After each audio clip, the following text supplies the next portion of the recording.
283. 거기에서 여러분들 좀 필요 없는 건 좀 지워줄게요. 자, 283페이지에 예제 6-4가 있어요.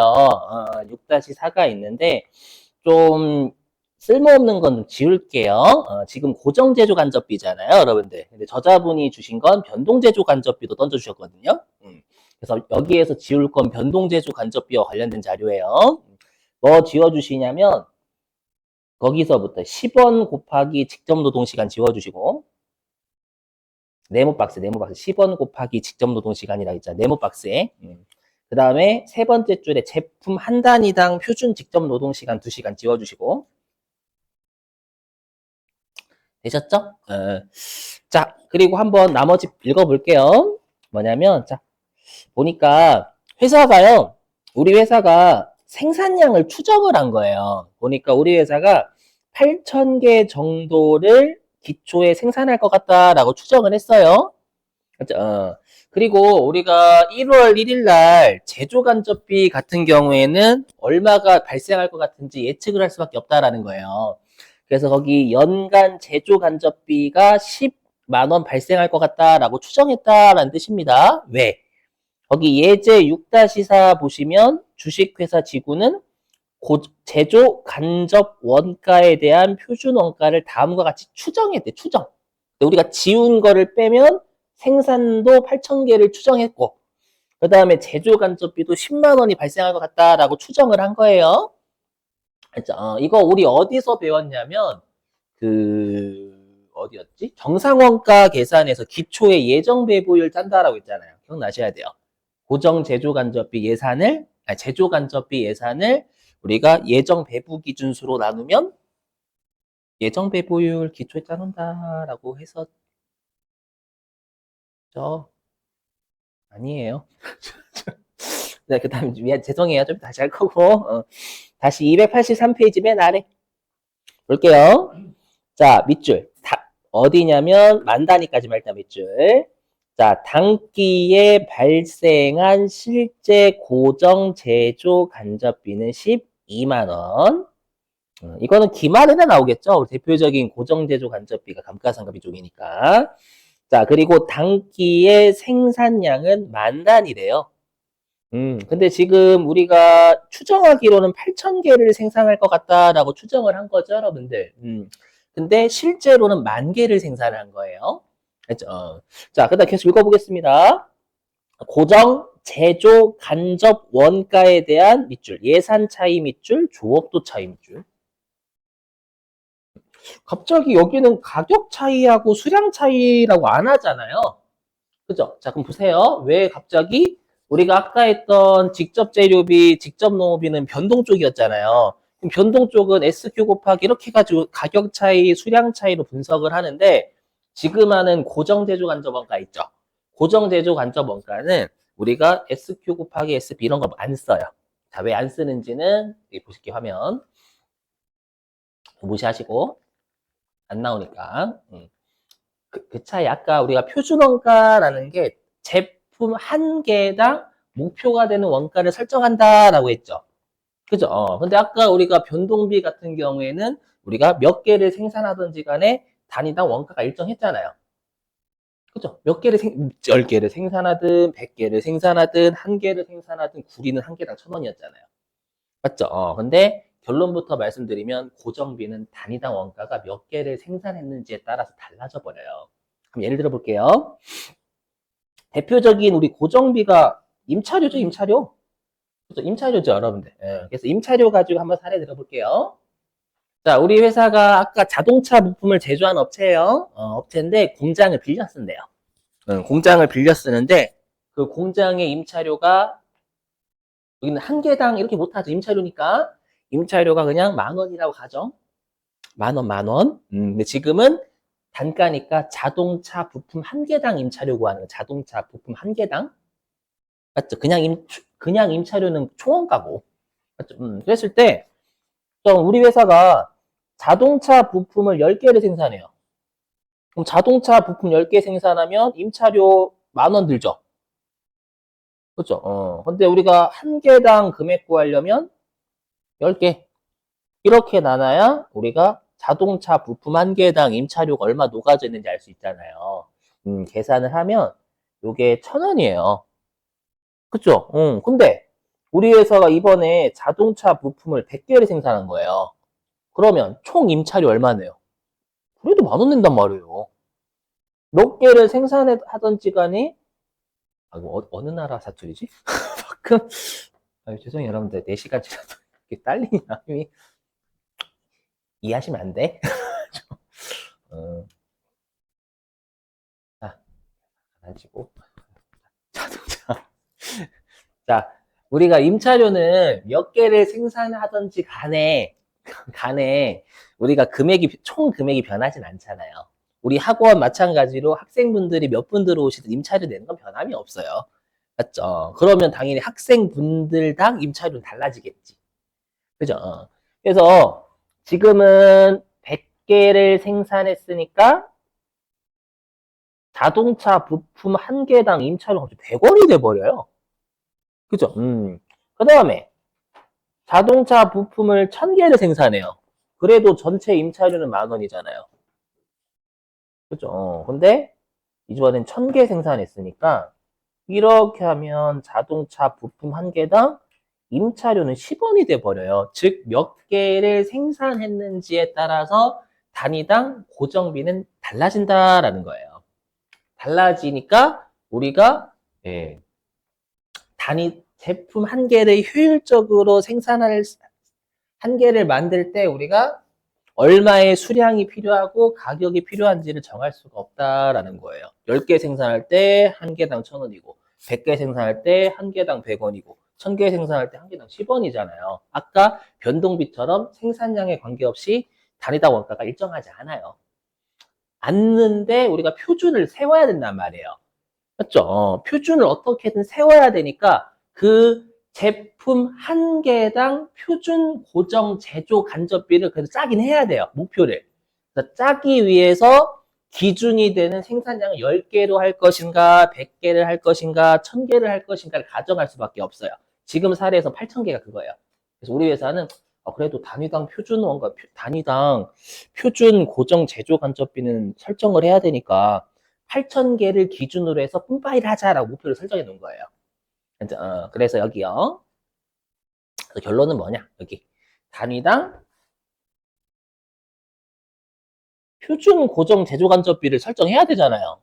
그래서 단위당 표준 고정 제조 간접비를 구하기 위한 어떤 생산량, 조업도가 필요하다라는 조업도에 따라 달라지니까.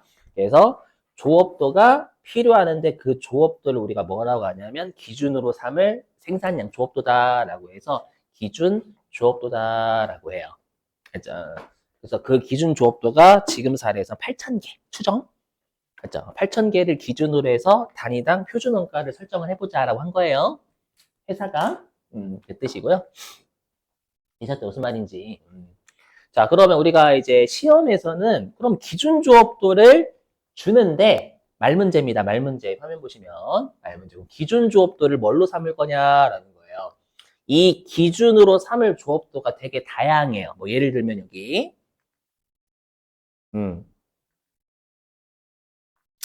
자, 뭐냐? 동그라미 1번. 이론적 최대 생산 능력. 뭐냐면 인부분들이 안 쉬어요. 안 쉬어. 이론적이지. 이론적이다 아시죠, 여러분? 공부를 잘하거라. 쉬지 말아야 된다. 사람이 공부하면 쉬어야지. 맞죠? 그리고 스트레스 받으면 노래방도 좀 가고. 그죠? 너무 건전한가요? 노래방도 가고. 가서 세상에 외치면 되잖아요. 그죠? 그렇게 해야 사람이 멀쩡하단 말이야. 맨날 공부만 하면 사람 죽어. 맞죠? 그거예요. 뭐냐면, 자, 기계 맨날 돌아가고요. 사람이 안 쉬어요. 그럼 몇 개를 생산할 수 있을까? 그게 이론적 최대 생산량이가 누가 써요? 우리가 아까 그랬지만 표준 원가는 달성 가능한 목표를 세우는 거지, 네, 이론상을 세우지 않아요. 알죠? 요거. 그 다음에 실제적 최대 생산 능력도 안 써요. 알죠? 이거는 이론적하고 실제적은 약간 불가피한 작업은 좀 고려하겠다라는 거예요. 갑자기 기계가 멈춰? 그건 고려하자. 했죠. 근데 한마디 이걸 써요. 뭐냐면 정상적도. 이름에서 이미 정상적이잖아요. 별로 재미없어? 뭐냐면 정말 그러니까 정상적인 상황. 그러니까 인부분들이 좀 쉬고, 그 다음에 물가 상승률도 고려하고, 맞죠? 이런 것들 전부 다요. 기계가 좀 쉬고, 그 다음에 출퇴근도 제대로 하고, 맞죠? 뭐 풀가동 말고요. 알죠? 그랬을 때 달성할 수 있는 조업도를 정상 조업도다라고 하고요. 우리 시험 목적은 얘였어요, 얘. 그래서 우리 시험에서 기준 조업도를 줄 때 기준 조업도를 직접 던져주면 그 생산량 쓰시면 되는 거고요. 혹시라도 막 문제에서 조업도가 정상 조업도 몇 개라고 하면 이 정상 조업도가 기준 조업도다라고 생각하시면 돼요. 알죠? 이게 우리 시험 목적상 기준 조업도로 삼을 게 정상 조업도입니다. 시험에서는 막 정상 조업도 이렇게 주거든요. 그러면 그게 단위당 표준 고정 제조 간접비를 설정하기 위한 조업도를 준 거예요. 그 다음에 동그라미 4번 예상 조업도는요, 뭐냐면 우리 회사가 다음 연도에 몇 개 정도 판매할 수 있을 것 같대요. 몇 개 정도를 팔 거라면 몇 개 정도를 우리가 생산해야 될 까 있잖아요. 그걸 우리가 예상 조업도다라고 해요. 우리 시험 목적상은 정상 조업도를 쓴다라고 생각하시면 돼요. 그렇죠? 우리 시험 목적상이에요.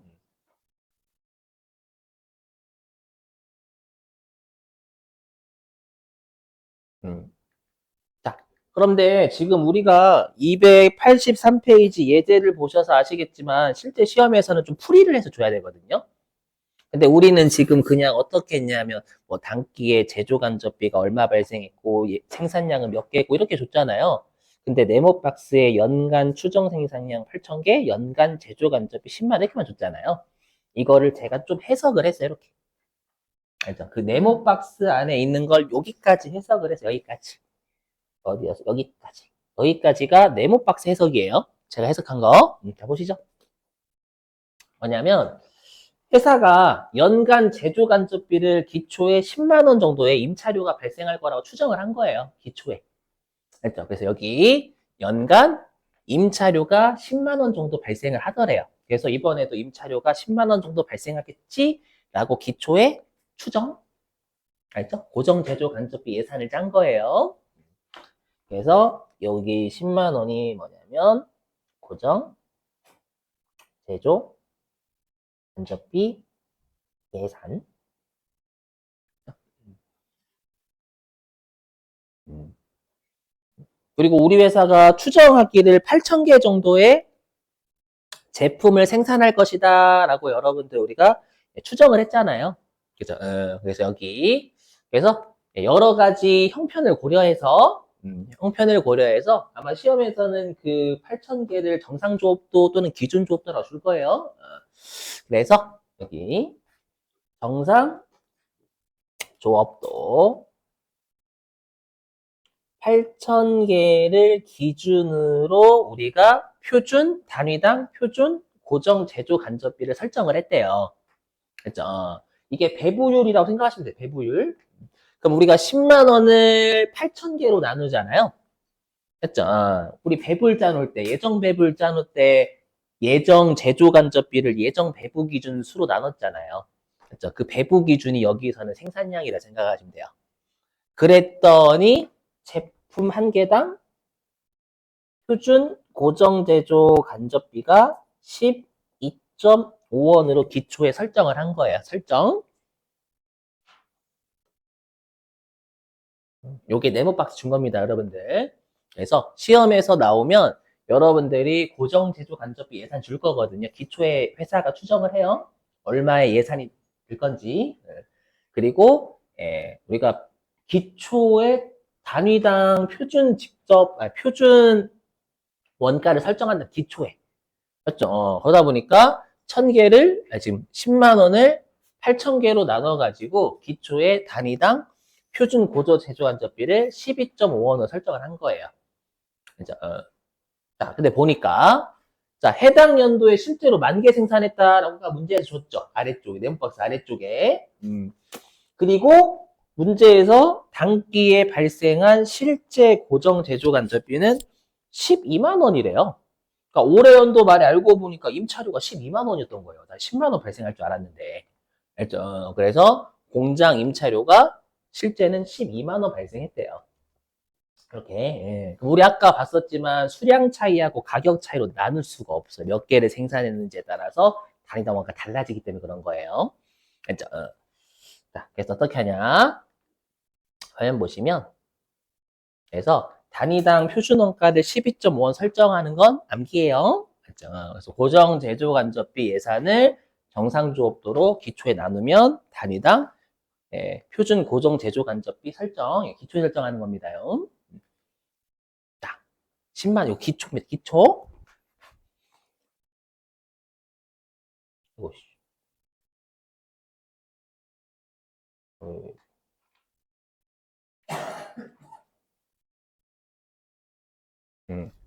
자, 그럼 이 8,000원은, 아니, 10만 원은 어떻게 나왔냐라고 하면, 이렇게 나온 거죠. 8,000개에다가 12.5원을 곱해서 10만 원이 나온 거잖아요. 굳이 따지자면.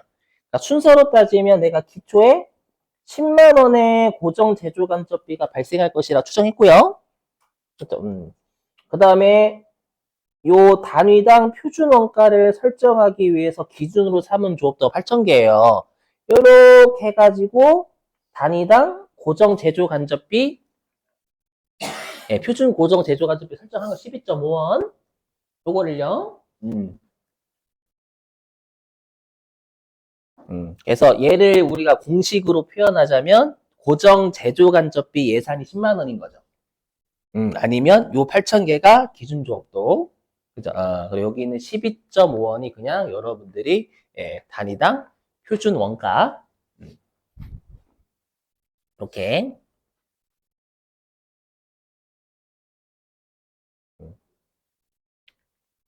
자, 그리고 오른쪽 표준 배분은 뭐냐면 이거예요. 근데 실제로 우리가 아까 요 표준 원가 계산 있죠? 표준 원가 계산에서는 아까 우리가 SQ가 뭐를 의미했냐면 실제 생산량에 허용된 표준이다라고 했죠. 근데 지금은 여러분들 우리가 수량 차이, 가격 차이 이렇게 분석할 수가 없다면서요.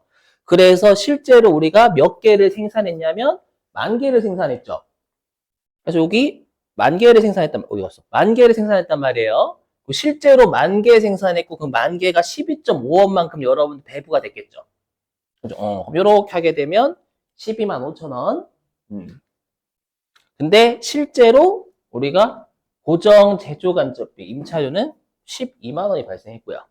이렇게 그랬을 때 우리가 요 고정 제조 간접비 예산 10만 원 하고요. 실제 고정 제조 간접비 차이 있죠. 요걸 예산 차이다라고 예산 차이. 그러니까 예산보다 실제 고정 제조 간접비가 많이 발생했냐, 적게 발생했냐 이렇게 되는데 얘는 예산보다 실제 고정 제조 간접비 더 썼잖아요. 임차료가 더 발생했죠. 그래서 요거 예산 차이는 불리하다라고 합니다. 기초에 짠 예산보다 고정 제조 간접비가 적게 들었으면 유리. 많이 발생했으면 불리하다라고 해요. 이건 어렵지 않죠, 여러분들. 근데 문제는 얘예요. 뭐냐면 이걸 조업도 차이다. 조업도 차이. 자, 들어보세요. 뭐냐면 우리 회사가 8,000개를 생산할 줄 알았죠. 맞죠? 8,000개를 생산할 줄 알았는데 10,000개를 생산했어요, 여러분들. 10,000개. 근데 여러분들이 생각을 해보시면 이걸 여러분들 결론적으로 말씀드리면 유리하거든요. 자, 왜 유리하냐 더 보세요. 왜 유리하냐면 우리 아까 왼쪽으로 갈수록 적어지면 유리하다라고 했잖아요. 그래서 유리해요. 근데 이렇게 하면 이해 안 돼요, 절대. 고정적으로 왜 유리한데 이게? 이해 안 돼요. 이해 안 되는 당연. 그래서 설명 좀 드려볼게요. 보시면. 자, 우리 학원 입장 생각해보세요. 우리 학원 입장에서 원장님이 기분 좋으면 유리한 거고요. 원장님이 기분 나쁘면 불리한 거예요. 알죠? 원장님이 기분 좋으면 유리, 원장님이 기분 나쁘면 불리한 거예요. 그렇죠? 뭐냐, 임차료 때문에. 임차료는 학생분들이 몇 명이든지 간에 똑같은 임차료 내잖아요. 이게 핵심이에요. 맞죠? 근데 변동비 쪽은 학생분들이 몇 분씩 오냐에 따라 가지고 금액이 달라지지만 고정비 쪽은 학생분들이 몇 분 오냐에 따라서 안 달라져요. 금액이. 맞죠? 그럼 원장님 입장에서는 임차료가 어차피 학생분들이 몇 분 오던 임차는 똑같이 내죠. 그럼 학생분들이 많이 오는 게 좋을까요? 적게 오는 게 좋을까요? 임차료 측면에서. 많이 오는 게 좋지 않을까요? 학생분들이 2명밖에 안 들어와요. 근데 임차료는 막 600만 원 맞나? 몰라요. 아무튼 임차료 모른다. 600만 원. 네. 학생분들이 예, 한 예를 들어 가지고 200명 와요. 200명. 그럴 리는 없겠지만. 200명 와요. 왜요? 있을 수도 있지. 아무튼 200명 와요. 원장님 입장에 당연히 수강료는 더 들어오죠. 학생분들이 많이 오면 많이 올수록 수강료는 더 받잖아요. 근데 똑같은 임차된단 말이에요. 그럼 당연히 학생분들이 많이 들어오는 게 유리하죠. 어차피 고정비는요, 생산을 많이, 그러니까 우리가 다시 학생 수가 많으면 많을수록 어차피 고정비는 똑같은 고정비 임차를 내잖아요. 그럼 당연히 학생분들이 많은 게 좋아요. 맞죠? 뭐 공장도 마찬가지. 어차피 똑같은 임차를 낼 것 같으면 생산을 많이 하는 게 좋아요. 맞죠? 우리가 생산을 많이 하면 많이 할수록 우리가 임차료를 더 내는 게 아니잖아요. 어차피 똑같은 임차료를 내는데 많이 생산하면 그만큼 많이 팔 수 있잖아요. 그렇죠? 그러니까 요거예요. 우리 회사는 이번에 8,000개를 생산할 줄 알았어. 근데 10,000개를 생산했어요. 근데 어차피 지금은 고정비니까 똑같은 고정비를 내는데 생산 더 했단 말이에요. 더 했으니까 유리한 거예요. 그렇죠? 요게 목표로 한 생산량, 요게 실제 생산량이잖아요, 여러분들. 그래서 우리가 조업도 차이는 분석할 때 목표 생산량보다 많이 생산했으면 유리한 거고. 이해되세요? 적게 생산했으면 불리한 거예요. 그래서 여기 조업도 차이. 그래서 기준 주업도는 뭐니? 기준 조업도예요. 그렇죠? 그래서 예를 들면 이거죠. 내가 지금 기준 조업도가 둘 다 8,000개잖아요. 그렇죠? 근데 만약에 내가 5,000개밖에 생산을 못했대요. 그럼 당연히 불리하죠. 어차피 똑같은 임차료였는데 내가 적게 생산하면 예, 물건은 많이 못 팔잖아요. 맞죠? 이해되시겠어요? 무슨 말인지? 그래서 이때는 우리가 조업도 차이가 불리하다라고 해요. 되실까요? 반대로 내가 기준 조업도는 8,000개인데 실제로 10,000개를 생산했어요. 어차피 똑같은 금액 낼 거면 많이 생산하는 게 좋아요. 맞죠? 무슨 말인지 이해되셨어요? 똑같은 임차료를 내고도 적게 생산하면 여러분들 예, 적게 생산하면 차라리 이 5,000개를 생산할 수 있는 공장을 임차하면 더 싼 임차료를 낼 수 있는 거잖아요. 무슨 말인지 되시겠어요, 여러분들? 그래서 조업도 차이는 여러분들이 실제 생산량이 크면 좋은 거예요. 그러니까 학생 수로 생각하니 딱 좋아요. 학원 입장에서는 임차료를 낼 때 학생분들이 많이 들어오면 들어올수록 더 유리하거든. 적게 들어오면 들어올수록 불리하고. 아셨죠? 이렇게. 자, 됐습니다. 그래서 일단 요